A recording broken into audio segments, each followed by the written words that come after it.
Cyber অপরাধ, online জুয়া ও social মিডিয়ায় গুজব ছড়ানোর মতো অপরাধ এখন বড় চ্যালেঞ্জ হয়ে উঠেছে। এমন মন্তব্য করেছেন পুলিশের আইজিপি আলী হোসেন ফকির। সকালে রাজশাহীর সারদা পুলিশ একাডেমির প্যারেড মাঠে ৪২তম ক্যাডেট এসআইদের প্রশিক্ষণ সমাপনী কুচকাওয়াজ শেষে সাংবাদিকদের তিনি বলেন, অপরাধ মোকাবিলায় দক্ষতার বিকল্প নেই। নতুন প্রযুক্তিতে দক্ষতা বাড়াতে হবে। সাইবার অপরাধ ঠেকাতে কৃত্রিম বুদ্ধিমত্তা ও ডিজিটাল ফরেনসিকের মতো জ্ঞান অর্জন করতে হবে।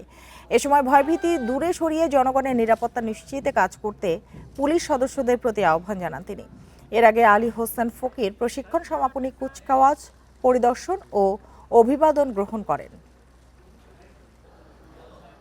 বর্তমান বিশ্বের দ্রুত পরিবর্তনশীল অপরাধের ধরন, বিশেষ করে সাইবার ক্রাইম মোকাবেলায় প্রযুক্তিগত দক্ষতার কোনো বিকল্প নয়।